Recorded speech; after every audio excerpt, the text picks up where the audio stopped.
Hello students, सभी को मेरा नमस्कार। हम पढ़ रहे थे गाउस के नियम के अनुप्रयोग और पहला अनुप्रयोग हमने पढ़ा था पिछली क्लास में, एक अनंत रेखीय आवेशित तार के कारण विद्युत क्षेत्र की तीव्रता। आज हम लेके चलेंगे दूसरा अनुप्रयोग, गाउस नियम के अनुप्रयोग, यानी गाउस के नियम का उपयोग करते हुए हमें विद्युत क्षेत्र की तीव्रता निकालनी है। ठीक है, तो इसका दूसरा अनुप्रयोग है अनंत विस्तार की आवेशित अचालक परत के कारण इलेक्ट्रिक फील्ड। ठीक है, अचालक परत का मतलब है नॉन कंडक्टिंग शीट। कोई नॉन कंडक्टिंग शीट है, उसको हमने आवेश दिया। ठीक है, अब उस नॉन कंडक्टिंग शीट के कारण हमें किसी बिंदु पर विद्युत क्षेत्र की तीव्रता निकालनी है। ठीक है, तो हमारी तो वही प्रोसेस है। सबसे पहले हम निकालेंगे उसकी दिशा, इलेक्ट्रिक फील्ड की डायरेक्शन, और दूसरा निकालेंगे इलेक्ट्रिक फील्ड का मैग्नीट्यूड। ठीक है, तो सबसे पहले हम बात करें ई की दिशा।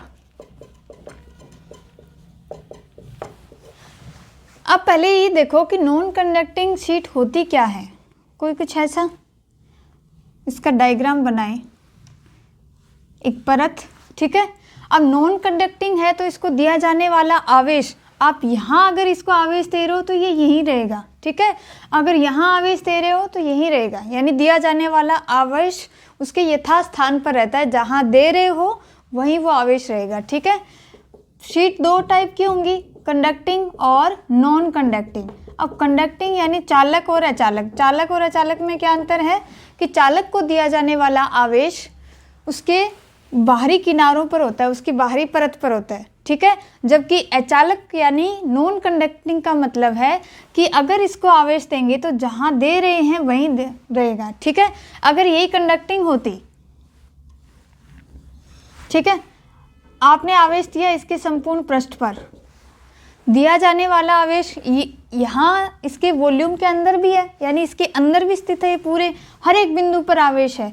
अब यहाँ अगर आवेश दोगे, अगर ये चालक है यानी कंडक्टिंग है, ठीक है, अगर ये चालक परत है या चालक कंडक्टिंग शीट है, तो इस पर जो आवेश दोगे वो प्रतिकर्षण के कारण क्या हो जाएगा, फैल इसके किनारों पर बिखर जाएगा। ठीक है, आई बात समझ में? तो इसलिए हम पढ़ रहे हैं नॉन कंडक्टिंग का, कंडक्टिंग का बाद में करेंगे। ठीक है, तो हम बात करें नॉन कंडक्टिंग शीट की, जो कुछ इस टाइप की होगी। इसको दिया जाने वाला आवेश हमने मान लिया, कुछ इस तरह से हमने इस पर आवेश वितरण किया। अब आपको ये आवेश कैसे दिख रहा है, टोटल आवेश देखें, माना इसमें टोटल आवेश है सिग्मा क्यू या क्यू मान लो। ठीक है, अब किसके सापेक्ष दिया हुआ है ये आवेश, पृष्ठ के सापेक्ष। ठीक है, तो इस पे कौन सा आवेश घनत्व लगेगा, पृष्ठीय आवेश घनत्व। इससे पहले हमने किया था रेखीय आवेशित तार के कारण। आवेशित तार यानी एक वायर को दिया जाने वाला आवेश। ठीक है, कुछ इस प्रकार का। और अब हम दे रहे हैं एक परत पर, ठीक है, जो 2 डायमेंशन है। ठीक है, इसको दिया जाने वाला आवेश पृष्ठीय आवेश घनत्व के रूप में लिखेंगे। अब पृष्ठीय आवेश घनत्व को हम क्या मानते हैं, सिग्मा। तो सिग्मा इक्वल टू कितना हो जाएगा, प्रति एकांक क्षेत्रफल पर दिया जाने वाला आवेश क्या कहलाता है, सिग्मा, यानी पृष्ठीय आवेश घनत्व, यानी Q अपॉन एप्सिलॉन नॉट। ठीक है, अब बात करें अनंत विस्तार की। ये अनंत विस्तार भी मैंने बताया था, जैसे अनंत रेखीय आवेशित तार है, अनंत कोई वायर ले लिया और उसके सामने कोई चींटी है, मान लो कोई बहुत ही कम दूरी पर, थोड़ी सी, ठीक है, छोटा सा। अब उसको ये वायर कैसे दिखाई देगा, इन्फिनिटी तक, यानी इसकी लेंथ कैसे दिखाई देगी, बहुत ज़्यादा। अब आवेशित परत की बात की जाए, जैसे ये दीवार, ये वाली परत है कैसे, ठीक है, और इससे थोड़ी सी यहाँ हमने कोई चींटी रख दी, थोड़ी सी अल्प दूरी पर। ठीक है, इसकी जितनी डायमेंशन होंगी उसकी तुलना में जिस बिंदु पर आपको विद्युत क्षेत्र की तीव्रता निकालनी है, उस बिंदु की दूरी इसकी डायमेंशन से अगर बहुत ज़्यादा कम है, तो वो कौन सी, इस बिंदु के लिए ये शीट कैसी होगी, अब अनंत। ठीक है, अनंत विस्तार की। तो हमने मान ली कुछ ऐसे इस प्रकार, अब इसे r दूरी पर कोई बिंदु P स्थित है, वहां हमें क्या निकालना है, विद्युत क्षेत्र की तीव्रता। ठीक है, अब पहले तो देखें इसकी डायरेक्शन। तो डायरेक्शन के लिए क्या करेंगे हम, वही जैसे हमने एक आवेशित तार के लिए निकाली थी डायरेक्शन। ठीक है, कुछ इस प्रकार ये डायरेक्शन के लिए बना दिया हमने। अब डायरेक्शन के लिए ये मान लो इसका मिड पॉइंट है, मान लिया हमने अपनी मर्जी से, अनंत पे तो कहीं भी मान सकते हैं। ये इससे P बिंदु r दूरी पर कोई बिंदु P स्थित है, यहाँ हमें इसकी इलेक्ट्रिक फील्ड की डायरेक्शन निकालनी है। ठीक है, तो इस पर हम क्या करेंगे, छोटे छोटे अल्पांश मानेंगे। क्यों, क्योंकि हमने तो जो इलेक्ट्रिक फील्ड का फॉर्मूला पढ़ रखा है E = kq/r², ये पॉइंट चार्ज के लिए पढ़ रखा है। ठीक है, तो ऐसे ही हम कोई पॉइंट चार्ज बनाएंगे। मान लो यहाँ से एक छोटा सा काट लिया, तो एक छोटा सा हमने मान लो यहाँ पॉइंट चार्ज बना लिया, बिंदु नाम दे जिसे A। अब सममित है ये, सममिति से हमने दूसरी तरफ भी नीचे की ओर कर लिया, बिंदु B पर, यहाँ पर भी आवेश dq मान लो। ठीक है, तो ये आवेश इतना अल्प होता है कि इसको हम क्या मान सकते हैं, एक पॉइंट चार्ज। ठीक है, अब इस आवेश के कारण इस पर विद्युत क्षेत्र की तीव्रता ये भी पॉजिटिव, और यहाँ जो परीक्षण आवेश रखेंगे वो भी पॉजिटिव, दोनों एक दूसरे को रिपेल करेंगे यानी प्रतिकर्षित। तो इलेक्ट्रिक फील्ड की डायरेक्शन कैसे होगी, कुछ इस प्रकार DE1, जैसे हमने पिछले वाले टॉपिक में निकाली थी। अब इस अल्पांश के कारण भी डायरेक्शन किस तरफ होगी, इधर DE2। ठीक है, अब सेम वही करेंगे, इसको दो घटकों में बांटेंगे। ये मान लो थीटा है, ये थीटा। अब इसके DE1 के दो घटक बनाए हमने, ये हो जाएगा DE1 cos थीटा, और इसके लंबवत घटक हो जाएगा DE1 sin थीटा। ठीक है, ऐसे ही हम DE2 को घटकों में बांटेंगे, तो इसका क्षैतिज घटक आ जाएगा DE2 cos थीटा, और लंबवत घटक आ जाएगा इसका DE2 sin थीटा। अब आपको पता है ये डिस्टेंस और ये डिस्टेंस दोनों क्या होंगे, बराबर। दिख रहा है हमें, सममिति से लिया हमने, ये डिस्टेंस दोनों बराबर। डिस्टेंस बराबर होने का मतलब ये कोई शीट है, ठीक है, और यहाँ कोई बिंदु रखा है हमने। ठीक है, यहाँ कोई बिंदु रख दिया। अब ये इसका मिड पॉइंट मान लिया हमने। ऊपर ये वाला जो आवेश है इससे जितनी डिस्टेंस पर है, ये वाला आवेश भी नीचे हमने कोई अल्पांश माना, ये भी उतनी डिस्टेंस पे होगा। ठीक है, तो दोनों के कारण जो इलेक्ट्रिक फील्ड आएगी उसकी डायरेक्शन तो अलग आएगी, लेकिन उसका जो परिमाण है वो समान आएगा। तो हम लिख सकते हैं DE1 का परिमाण बराबर है DE2 के परिमाण के। ठीक है, अब जब ये दोनों बराबर हैं तो यहाँ देखो, ये इसके जो लंबवत घटक है दोनों DE1 और DE2 के परिमाण में बराबर और विपरीत दिशा में होने के कारण एक दूसरे को कैंसिल कर देंगे, तो ये तो कट गए आपस में। और ये जो क्षैतिज घटक है वो एक ही दिशा में होने के कारण आपस में जुड़ जाते हैं। तो जो परिणामी दिशा आएगी वो किसके कारण आएगी, इन्हीं क्षैतिज घटकों के कारण, इस दिशा में। अब और अल्पांश माने, मान लो यहाँ मान लिया, एक यहाँ मान लिया, या जितने भी इसमें छोटे छोटे अल्पांश मानेंगे उन सभी के कारण जो इलेक्ट्रिक फील्ड की डायरेक्शन आएगी वो किस तरफ आएगी, +x दिशा में, यानी इस परत से दूर बाहर की ओर। ठीक है, यानी हम लिख सकते हैं इलेक्ट्रिक फील्ड की डायरेक्शन किस तरफ आएगी, परत से दूर बाहर की ओर। कब, जब इसे धनात्मक आवेशित किया जाता है, और जब इसे ऋणात्मक आवेशित किया जाएगा तो डायरेक्शन क्या आएगी, परत के अंदर की, यानी परत की तरफ, -x डायरेक्शन में। ठीक है, तो हम लिख सकते हैं यहाँ +x डायरेक्शन में इसकी दिशा आएगी, +x दिशा, +xx की ओर। ठीक है, अब बात करें इसके परिमाण की, तो इलेक्ट्रिक फील्ड का परिमाण किस तरफ होगा। तो हम तो इलेक्ट्रिक फील्ड का परिमाण निकालने के लिए गाउस का नियम जानते हैं, और गाउस का नियम ये कहता है किसी बंद पृष्ठ से गुजरने वाला कुल विद्युत फ्लक्स कितना होता है, फाई कुल विद्युत फ्लक्स। कुल विद्युत फ्लक्स की डेफिनेशन क्या होती है, समाकलन E.ds। ये कितना होता है गाउस के नियम से, σq/ε0। ठीक है, अब यहाँ हमें इलेक्ट्रिक फील्ड निकालना है, तो कैसे निकालें। सबसे पहला काम हमारा क्या होता है, सबसे पहला काम हम एक गाउसियन पृष्ठ की कल्पना करो। एक गाउसियन पृष्ठ बनाएंगे और इस प्रकार यहाँ कौन सा गाउसियन पृष्ठ बन सकता है? सिलेंड्रिकल यानी बेलनाकार। तो हमने एक गाउसियन पृष्ठ की कल्पना की कुछ इस प्रकार, ये बिंदु यहाँ और एक पीछे की ओर, जितना आगे है उतना ही पीछे, ठीक है। एक पतली सीट ऐसे ले ली, इसके आगे भी चार्ज है और एक पीछे भी, ठीक है। अब देखो ये एक हमने बेलनाकार गाउसियन पृष्ठ बना लिया, ये कुछ सीधा नहीं बन रहा, ऐसे, ठीक है। जैसे ये शीट मानो और इसको आर पार करता हुआ एक गाउसियन पृष्ठ खींच दिया, जिसके अंदर आपने मान लो इसके अंदर चार्ज है सिग्मा क्यू, इसके द्वारा परिबद्ध आवेश कितना माने? Sigma Q. तो इसके द्वारा जो परिबद्ध आवेश होगा उसका आवेश घनत्व तो कितना होगा? सिग्मा ये वाला सिग्मा अलग है और ये वाला सिग्मा बता रही हूँ मैं योग के लिए, ठीक है, कुल आवेश। तो हम इसको ऐसे भी लिख सकते हैं, sigma q upon epsilon naught, ठीक है।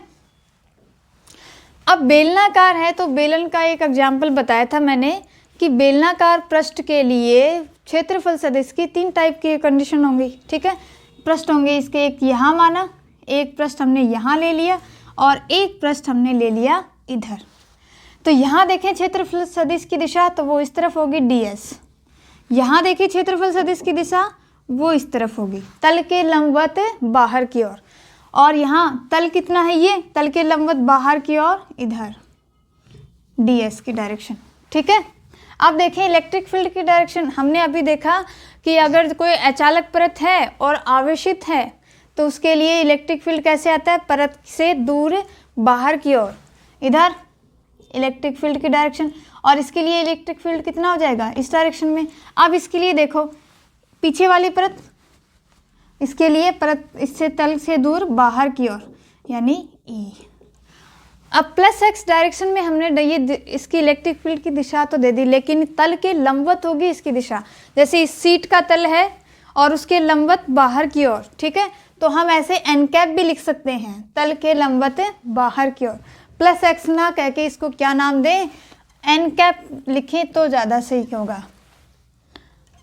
परत के तल के अभिलंबवत यानी परपेंडिकुलर, अभिलंबवत बाहर की ओर, बाहर की ओर, ठीक है, जिसे आप n कैप भी कह सकते हो, ठीक है। ये सही रहेगा इलेक्ट्रिक फील्ड की डायरेक्शन के लिए। अब इससे इस जो गाउसियन पृष्ठ हमने माना, इससे गुजरने वाला कुल विद्युत फ्लक्स लिखें, फाई कुल विद्युत फ्लक्स कितना? E dot ds। इसको हमने 3 भागों में बांटा, नंबर 1, नंबर 2 और ये हो गया नंबर 3। तो नंबर 1 के लिए E डॉट ds, यहाँ देखो E ds cos थीटा के रूप में खुलेगा ये, और E और ds के बीच में कौन कितना है? 0। यहाँ देखें E और ds के बीच में कौन कितना है? 90। यहाँ देखें E और ds के बीच में कौन कितना है? 0, ठीक है। तो ये कितना हो जाएगा? E ds cos 0, cos 0 की वैल्यू 1, प्लस दूसरे पृष्ठ के लिए कितना हो जाएगा? E ds cos 90। तीसरे पृष्ठ के लिए E ds cos 0 equal to sigma q upon epsilon naught. अब सिग्मा क्यू की वैल्यू हम रख सकते हैं वहाँ से। सिग्मा क्यू कितना आ जाएगा? सिग्मा क्यू इक्वल टू ये वाला सिग्मा, पृष्ठ आवेश घनत्व वाला सिग्मा एप्सिलॉन नॉट, ठीक है। सिग्मा, अरे ये तो गाउस के नियम से था, ये अलग, यहाँ थोड़ी गड़बड़ हो गई अपन से। ये पृष्ठ आवेश घनत्व है, तो पृष्ठ आवेश घनत्व होता है सिग्मा क्यू परिबद्ध आवेश अपॉन क्षेत्रफल, ठीक है। इसका क्षेत्रफल हमने मान लिया S, ठीक है।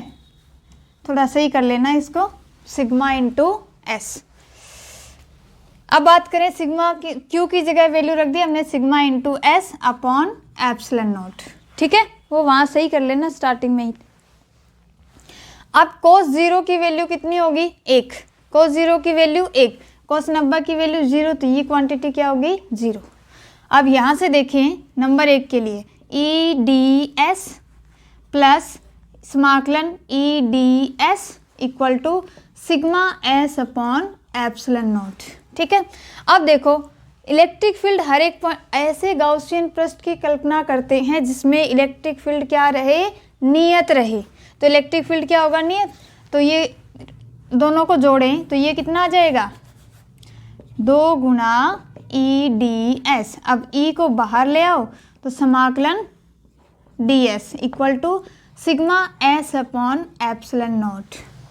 ठीक है, अब समाकलन DS का मतलब है संपूर्ण पृष्ठ का क्षेत्रफल, संपूर्ण का यानी बेलन का क्षेत्रफल हमने मान लिया S। ठीक है, तो 2 गुना E into S is equal to sigma S upon epsilon naught.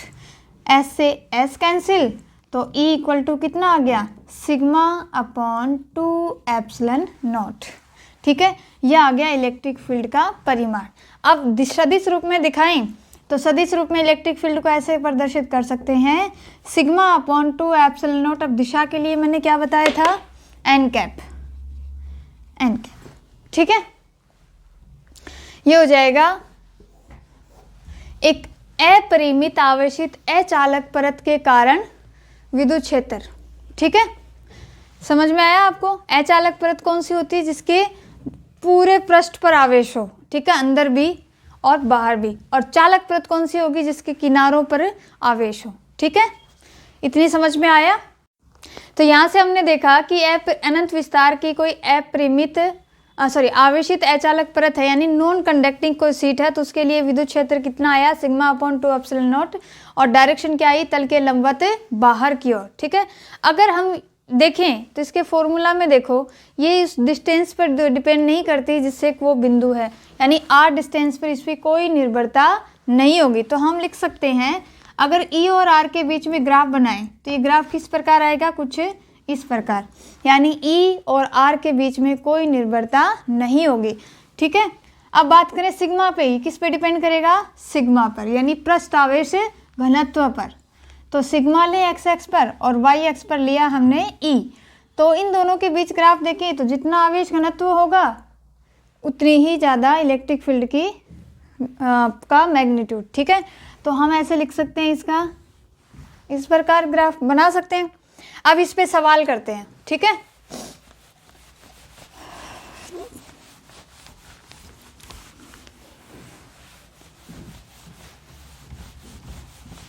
अब बोर्ड क्लास में इस पे सवाल कैसे आ सकते हैं, फिल इन द बैलेंस यानी रिक्त स्थान की पूर्ति वाले। उसमें आ सकता है कि कोई अचालक परत है, उसमें विद्युत क्षेत्र की दिशा किस तरफ होती है, तल के लंबवत बाहर की ओर। ठीक है, अब इस पे एक सवाल है, कोई अचालक एक शीट दे रखी है।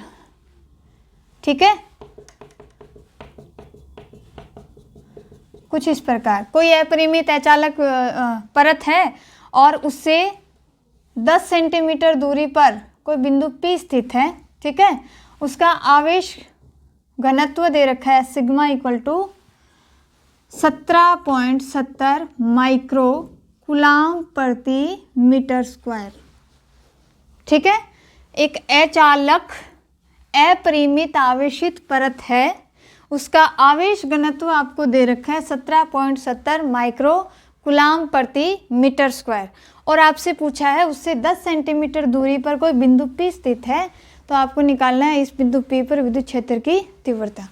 तो हम तो जानते हैं इस प्रकार की कंडीशन हो तो E कितना होता है, सिग्मा अपॉन 2 एप्सिलॉन नॉट। ठीक है, अब इसकी वैल्यू रखें, क्योंकि अब आप कहोगे 10 सेंटीमीटर तो काम आए नहीं, क्योंकि ये इस पर डिपेंड ही नहीं करता कितनी डिस्टेंस पे आपका को पॉइंट है जहाँ पे आपको विद्युत क्षेत्र की तीव्रता निकालनी है। ठीक है, तो E इक्वल टू सिग्मा की वैल्यू रखी हमने 17.70, माइक्रो का मतलब 10 की घात -6। ठीक है, अपॉन 2 इंटू एप्सिलॉन नॉट निर्वात की विद्युतशीलता, इसकी वैल्यू कितनी होती है 8.85 इंटू 10 की घात -12। ठीक है, तो जब आप इस टाइप के सवाल करोगे, अब आपको लग रहा होगा इसकी कैलकुलेशन तो बहुत ज़्यादा लेंदी है, तो सवाल में या आपको जो भी क्वेश्चन आएंगे उसमें कुछ ऐसी कैलकुलेशन दी हुई होंगी जो आपस में ऊपर नीचे कट जाएंगी। अब 8.85 को 2 से गुना करेंगे तो 17.70 आएगा, ठीक है। देन ई इक्वल टू, और इन दोनों को गुना करेंगे तो कितना आएगा, करके देख लेना, इंटू 10 की घात -12, ये कैंसिल, तो ई की वैल्यू कितनी आई, 10 की घात -6, और 10 की घात -12 को ऊपर लेके जाएंगे तो 10 की घात +12, ठीक है। 12 में से 6 गए, कितने बचे, 10 की घात 6 न्यूटन प्रति कूलम, सही है क्या। 8.85 को 2 से गुना करेंगे, करके देख लो, 5 दूनी 10, 8 दूनी 16 और 17, ठीक है।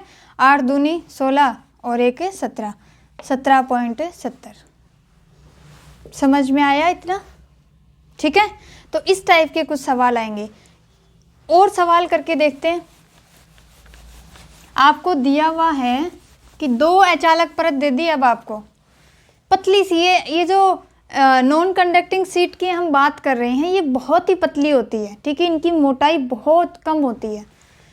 तो कुछ इस प्रकार की कंडीशन दे रखी है आपको, ये धनात्मक आवेशित है और इसके पास में एक और अचालक परत रखी हुई है पतली सी, ठीक है, इसको भी धनात्मक आवेशित किया गया है। अब आपको 3 पॉइंट दे रखे हैं, बिंदु P, ये है Q और ये पॉइंट है R। तीनों पॉइंट पर आपको कुल विद्युत क्षेत्र निकालना है दोनों के कारण। ये प्लेट 1 और ये हमने मान ली 2, ठीक है, ये शीट 1 मान ली और ये शीट नंबर 2। इन दोनों शीट के कारण बिंदु P, Q और R पर आपको विद्युत क्षेत्र की तीव्रता निकालनी है। तो सबसे पहले हम बात करें बिंदु P पर, इनको भूल जाओ एक बार। हम इसको कुछ इस प्रकार लिख सकते हैं, पतली सी है, बहुत ज़्यादा पतली, तो उसको एक लगभग ऐसे दिखा सकते हैं हम। ये धनात्मक आवेशित है, ये भी धनात्मक आवेशित है, और बिंदु P है आपका यहाँ, ठीक है। अब बिंदु P पर विद्युत क्षेत्र की तीव्रता इस शीट के कारण भी होगी और इस शीट के कारण भी होगी। सबसे पहले बात करें इसके कारण, तो डायरेक्शन देखो पहले, इसके कारण होगी तो उसकी डायरेक्शन किस तरफ होगी, बिंदु तल के लंबवत बाहर की ओर। जो अचालक परत है इस टाइप के क्वेश्चन में डायरेक्शन कैसी होती है, तल के लंबवत बाहर की ओर। तल के लंबवत बाहर की ओर मतलब ये E1। अब इसके कारण भी तल के लंबवत बाहर की ओर, ये कितना आ जाएगा, E2। तो P बिंदु पर टोटल विद्युत क्षेत्र की तीव्रता कितनी हुई, E1 प्लस E2, ठीक है। अब बात करें हम बिंदु Q पर, बिंदु Q यहाँ। अब बिंदु Q देखो, इस सीट के देखो कहाँ है, इस तरफ, इस सीट में, इसके कारण बिंदु Q पर विद्युत क्षेत्र की तीव्रता यानी इलेक्ट्रिक फील्ड की डायरेक्शन किस तरफ होगी, तल के लंबवत बाहर की ओर। अब बिंदु किस तरफ है आपका, इधर, तो बाहर की ओर यानी इधर, ये आ जाएगी E1 की डायरेक्शन। अब E2 की डायरेक्शन देखो, बिंदु इस तरफ है तो तल, ये क्या करेगा, इसे बाहर प्रतिकर्षित करेगा यानी इधर, तल के लंबवत बाहर की ओर, ये कितना आ जाएगा, E2, ठीक है। तो बिंदु Q पर विद्युत क्षेत्र की तीव्रता कितनी आ जाएगी, E1 माइनस E2, ठीक है, या E2 माइनस E1। अगर E2 माइनस E1 करोगे तो इधर परिणामी, और E1 माइनस E2 करोगे तो परिणामी इधर, ठीक है। अब बात करें बिंदु R पर, ये वाली, ये रहा आपका बिंदु R, ठीक है। इन सबको भूल जाओ एक बार, ये है पॉइंट R। अब इसके कारण देखो, पहले ये कारण, इसके कारण बिंदु इधर है ना, तो बिंदु को इधर तल के लंबवत बाहर की ओर, ये आ जाएगी E1 की डायरेक्शन। अब इसके कारण बिंदु इधर ही है, तल के लंबवत बाहर की ओर यानी E2, तो ER कितना आ जाएगा, E1 प्लस E2, ठीक है। इस प्रकार हम डायरेक्शन से ही निकाल सकते हैं इसकी इलेक्ट्रिक फील्ड कितना होगा। अब बात करें अगर यहाँ माइनस होता तो कोई और दूसरा क्वेश्चन लें। ये ऋणात्मक आवेशित कोई अचालक परत है, ठीक है। अब इस पर भी 3 पॉइंट हैं, इधर P, Q और ये है R। अब बिंदु P पर देखें, पहले इसके कारण तल के लंबवत बाहर की ओर E1। इसके कारण मैंने क्या बताया था, जब परत ऋणात्मक आवेशित हो तो ऋणात्मक तल के लंबवत अंदर की ओर होगी, तल के लंबवत अंदर की ओर यानी इसकी तरफ, ये हो जाएगी E2 की डायरेक्शन। तो EP पर कितना हो जाएगा electric field, E1 minus E2। ठीक है, अब बात करें बिंदु Q पर, इसके कारण तल के लंबवत बाहर की ओर E1, इसके कारण तल के लंबवत अंदर की ओर इधर ही, तो ये कितना हो जाएगा E1 प्लस E2। अब बिंदु R पर देखें, प्लेट 1 के कारण तल के लंबवत बाहर की ओर, इस ऋणात्मक आवेशित प्लेट के कारण तल के लंबवत अंदर की ओर, तो कितना आ जाएगा, चाहे तो आप कर दो E1 माइनस E2 या E2 minus E1। E1 minus E2 करोगे तो इस तरफ आएगी परिणामी, और इसमें E1 माइनस E2 किया तो परिणामी इधर। ठीक है, तो इस टाइप के सवाल आएंगे आपके, और आप इन्हें आसानी से, अगर कॉन्सेप्ट आपका क्लियर है तो आप आसानी से ये सवाल कर सकते हो। बस आपको ये याद रखना है, कोई अचालक परत आपको दे रखी है तो इलेक्ट्रिक फील्ड कितना होगा, उसकी डायरेक्शन क्या होगी, तल के लंबवत बाहर की ओर, तल के लंबवत ऋणात्मक आवेशित है तो तल के लंबवत अंदर की ओर। अब आप कहोगे इसका मैग्नीट्यूड कैसे निकाले, ये तो डायरेक्शन से ही निकाले।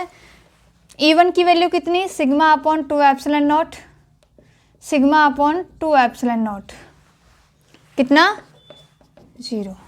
ठीक है, तो यहाँ क्योंकि ये तो डिस्टेंस पे डिपेंड करता ही नहीं है। ठीक है, और यहाँ कितना आ जाएगा, sigma upon 2 epsilon not, sigma upon 2 epsilon not यानी सिग्मा अपॉन एप्सिलॉन नॉट, और यहाँ देखें तो 0। ठीक है, ऐसे और इससे रिलेटेड सवाल निकालिए और प्रैक्टिस करिए।